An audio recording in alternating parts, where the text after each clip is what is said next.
martial law. Pero ito ay nag-aral sa Catholic school na exclusive, pero napunta sa UP Diliman. Naka-wheelchair na po buong pamilya nito, naging member ng Communist Party of the Philippines. Halos lahat silang magkakapatid naging leader ng NPA. Ngayon, nakikisa sa panawagan para ibagsak na, palayasin si Marcos Jr. walang iba na kahit naka-wheelchair na si Tita Tess Velus, buong pamilya nito, nag-NPA, nag-underground, ng Communist Party of the Philippines. Magkaisa tayo! Maraming salamat ka, Eric. Sana ang boses ko okay pa rin po. Ang dati natin sinisigaw, mga kasama ko dyan dati, ibagsak! Wag matakot! Ang sigaw ko ngayon, Marcos resign! Marcos resign! Marcos resign! Ang dati po naman sa social media, ang lupit ko naman, ang gustong sumama kahit na kami senior citizen na. Bakit? Kasi hindi na bago ni Cory Aquino nung nilagay namin siya na nag-EDSA people power tayo. Hindi na bago ang sistema ng kabulukan ng Pilipinas. Nandyan pa rin ang mga magnanakaw, nandyan pa rin ang mga kawatan, ang plunderer, na dapat ay buhay ang kapalit dahil ang ninanakawan ay ginawang breadwinner ang mga taxpayers, ginawang forever gatasan.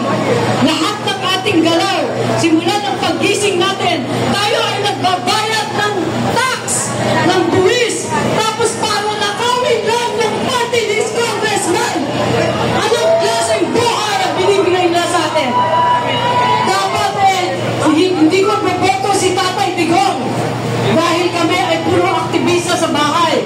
Pero si Mar Rojas dapat ang iboboto ko dahil kaibigan ko ang mga pinsan. Kaibigan ko ang mga Araneta. Ako yung nag-aral sa isang Catholic school. Nakaklase ko si First Lady. Pero anong ginawa? Katoliko ang reliyon. Pero ang reliyon ay gawang tao. Ang spiritual ay galing sa Panginoon.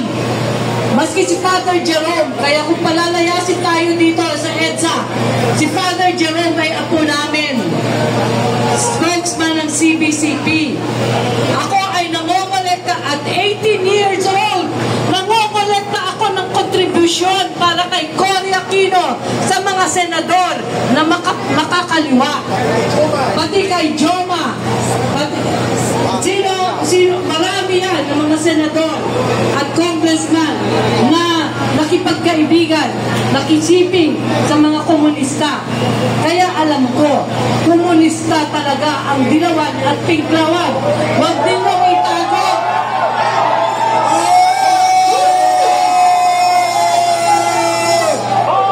Bakit kayo nagkakampihan? Kasi kayo ay anti-Christ. Dahil hindi nyo palalampasin ang pagnanakaw sa mga kaawa-awang Pilipino. Kung kayo ay malakristo, kaya hinahamon ko ang mga pare, ang mga pastor ng NCCP, UCCP, dati kayo nagko-contribute sa mga komunista. Nasaan kayo ngayon? Dito kayo magsalita, hindi dyan sa mga walang paninindigan.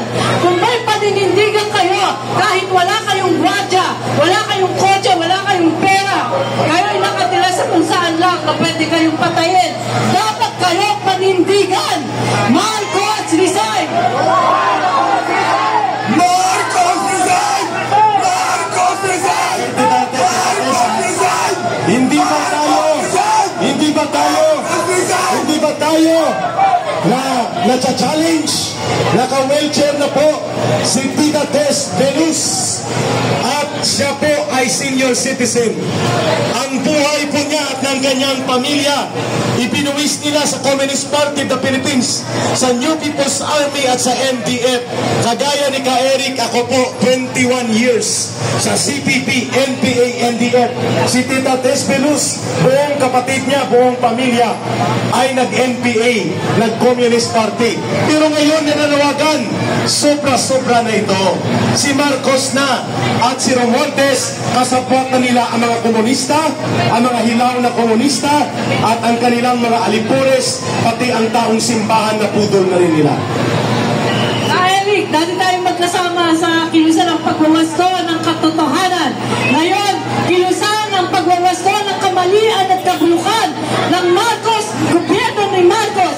Kaya kayong mga pulis, officers, ang tatay ko ang naging boss ng mga pulis ng panahon ni Magsaysay, konsehal.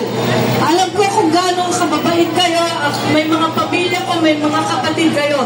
Huwag ninyong hayaan i-recruit ng Makabayan Black. Huwag ninyong hayaan i-recruit ng komunista.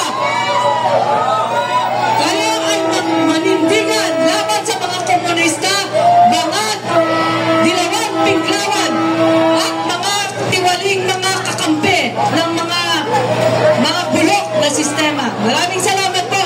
Patuloy ang laban.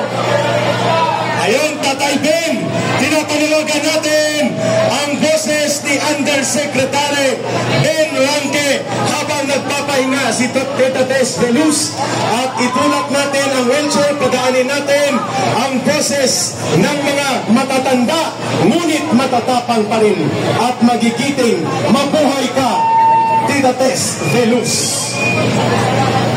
Ang mga komunista ang nanggugulo sa ating bayan. Kahit sinong presidente, ginugulo nila. Kaya hindi tayo masinso dahil sila manggugulo. Ngayon, dahil bangag ang Pangulo, sinusuluan nila, hinututan nila, nagkapira sila, magnanakaw kayo. Pira ng bayan yan. Bilang former undersecretary ng nakaraang administrasyon, bakit ang ating mga gabinete ngayon hindi sabihan ng presidente na bumaba ka na dahil wala ka na sa tinong katinuan, wala ka na Bongbong Marcos sa matinong pag-iisip, bumaba ka. Yan ang gawin ninyo mga gabinete. Cabinet members, I challenge you, withdraw your support to the bangag, buang, walay otok na presidente dahil siya po ay isang national security threat. Nagkagulo ang ating bayan, sinasakyan ng mga komunista upang ang kanilang klaseng gobyerno na mamatay tao, sila ang manantilit dito sa bansa. This is the only president who allowed the communists to be with Malacanang, to be in Congress, to be in the executive department. Pinasok at inalaw ni Bongbong Marcos ang mga komunistang manggugulo sa atin dito sa bansa natin. Kahit sino pa ang mga presidente sa ating bansa, ginugulo tayo ng mga komunista na yan. We have to end this madness. We have to end this insanity of the president. Let us call for Bangag